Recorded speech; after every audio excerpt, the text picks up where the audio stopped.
So episode 3 of Mammals is about water. So this was the episode that I was the most anticipated for. The majority of the things in the trailer that made me think, oh, that could be interesting, were actually in this episode. So let's just dive in, pardon the pun.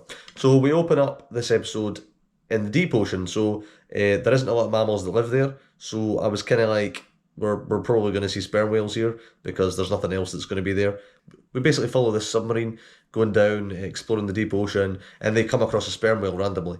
And you can hear them being pretty ecstatic seeing the sperm whale. Like they clearly, weren't looking for them. But it's really cool that they just stumbled upon it. That was just a really good way of opening the episode, I think. Then we get about as far away from the deep ocean as we are going to get in this episode, and we go to Sri Lanka where we see macaques that are basically diving in the lakes looking for water lilies. And it's quite good. I mean, it's weird seeing macaques swimming, but I mean, of course we know they swim. We also saw it in the trailer, so we knew they were going to be in the water. But it's quite a good sequence. Then we see the star-nosed mole. So the star-nosed mole was one of the sequences that I was looking forward to most from the trailer because we don't see star-nosed moles very often. The last time we saw them was in The Life of Mammals in 2002. So, they don't get a lot of time to shine. Because the technology's progressed a lot since then, we get a proper, really good look at the star-nosed mole. I think we see them digging through the tunnels. It's basically doing the same thing we saw it do in Life of Mammals, which was catch worms and then going for a swim. But the in-depth look at it was just really good. The filmmaking was great. I think the best part of the star-nosed mole sequence was actually watching it swim because it feels like it's out of its element. It clearly is a very competent swimmer. I think star-nosed moles, to be honest, are probably halfway between moles and Desmonds. They're in the same family. I think that when it makes the air bubbles as well, so it can smell its prey, that's really cool. Didn't know they did that. Yeah, this whole sequence was great. Then we actually head to the coast where we see coyotes. So coyotes weren't an animal I was expecting to see in this episode, but we see them basically patrolling the beach trying to catch seabirds. It was pretty cool. I think when the coyote finds the whale carcass though, that's when it gets a lot more interesting. You see the coyotes squabbling over the carcass, and the fact that they've appeared a couple times in this series is quite good because I don't think coyotes, they're an animal that we all know about, but we don't really see very often. And then we finally get to the part of the episode where we deal with animals that live in the proper seas.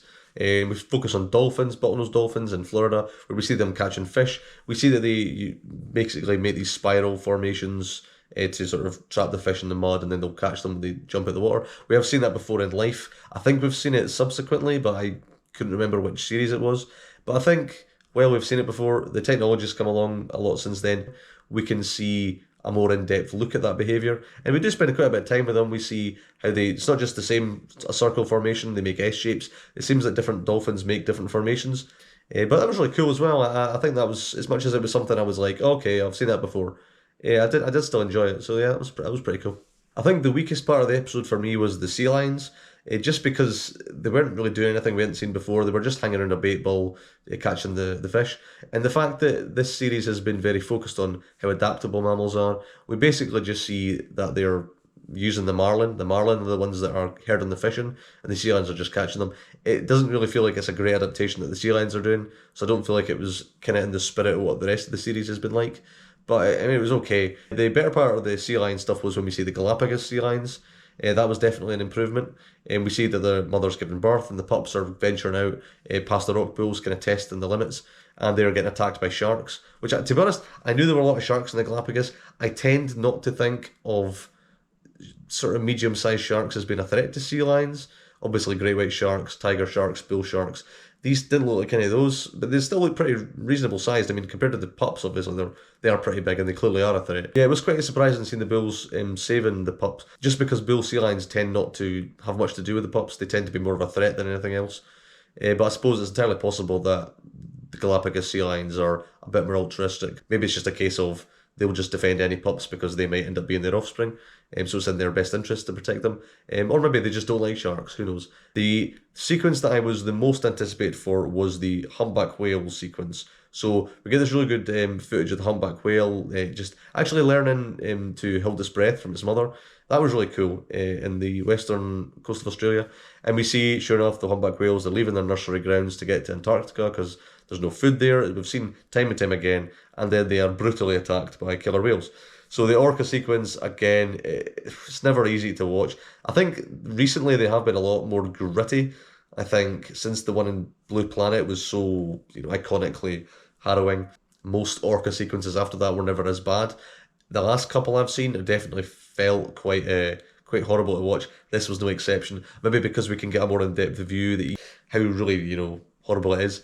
But again, seeing the calf getting killed by the orcas wasn't nice.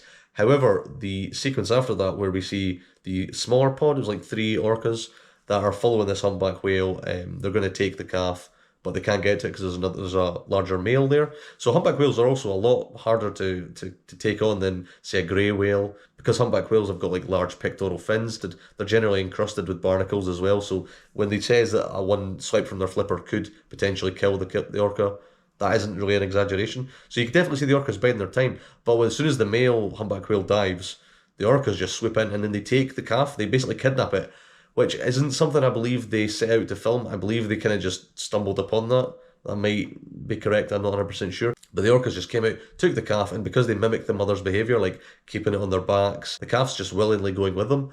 And because in the trailer I saw that and I thought, what the hell, there's a humpback whale calf, like almost like it looks like it's playing with these orcas, like what's that all about? Part of me was like, is this like maybe some fish-eating species of orca that maybe interact with them in a positive way? Maybe that was a bit optimistic of me, but that definitely wasn't what was happening here. The orcas took the calf out into deeper water, and as soon as it's out there, they basically turn on it and kill it horribly. It's not an easy scene to watch. It may be worse than the first one. I think the first one was more gruesome. I think you saw a lot more blood. And this one, it seemed a bit perverse, just because the humpback whale calf's like didn't feel like it was in danger until the very last moment.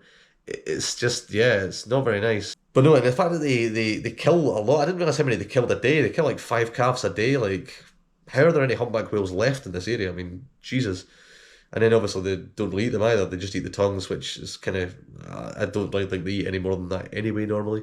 Well, it might not be very nice to watch. It was very impactful and it was very interesting because I had no clue going in that that's what was going to happen. And then we see false killer whales. So this is a lot more wholesome, despite the fact that they open up saying, "Oh, false killer whales." And the music's quite ominous. We see them interacting with bottlenose dolphins in a positive way. We'd seen that before in Blue Planet 2. The surprise that, oh, they're interacting wasn't really a shock to me. I was like, okay, false killer whales aren't that much bigger than bottlenose dolphins. They've been known to mate with them as well. So this isn't a huge shock. But what was really good seeing them interacting when they're hunting prey. So they don't hunt the same prey. Dolphins will generally get a smaller fish, and the false killer whales will get the larger ones, which are obviously more substantial meal, and also that they're not as agile. So that was a really good sequence. Again, I feel like I'd seen that. I feel like I've seen that a lot with this episode. It's sequences I have seen before, and maybe partly because the technology's come a long way since the first time we've seen them, or the last time we've seen them. We do get a more in-depth look, so I think that's definitely good here. The last major sequence, which is the longest, is the sperm whales. Again, we see sperm whales just hanging around in the sort of upper reaches of the water, and we see one give birth. I've never seen sperm whales give birth, but it's really good to see how the rest of the family just band around them. Sperm whales are kind of similar to elephants in a way, or lions, in that all the females will generally help rear the young. And we see the mother going down, basically diving down to catch prey. So this sequence was great. It's not like amazing in the terms of the footage you get. It's still not that clear, but we do see they're hunting giant squid, which I don't think has ever been filmed before. I could be wrong about that, but I don't think any big documentary series has ever filmed that. Certainly none of the BBC series that I've seen have ever done that. So that was really cool. Even though you don't see the squid, you just see the ink. For me, it was enough. Then we get the diaries. So the diary sequence is all about the people filming the false killer whales, which was cool. It was mostly about them getting the suction camera on the backs, which was, really difficult to do. We see them actually getting out and doing it. It didn't look too difficult, to be honest. I think maybe because they didn't stress out how long they spent trying to get it.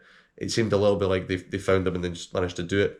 But it was still really good. The false killer whale did not look like it was enjoying itself when it got the suction camera on it. But to be fair, if someone glued something to your back when you weren't expecting it, I imagine you'd be pretty livid as well. So I think that's fair enough. But yeah, this episode was very good. I think it might be, is it the best one?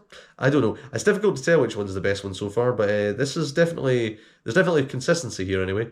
This is a very good episode. The highlight for me, maybe the star-nosed mole, to be honest. I also really like the orca sequence, although maybe enjoy is the wrong word, but I certainly appreciated it. The coyotes were great, the sperm whales were incredible, both at the beginning and the end. Loved all that, to be honest. There wasn't anything here I didn't like. Sea lions was the only bit I thought was a bit weaker. But even that, it was just the one bit with the baseball. The stuff on the beach was great. So yeah, this episode, very, very good stuff. What did you think of this episode?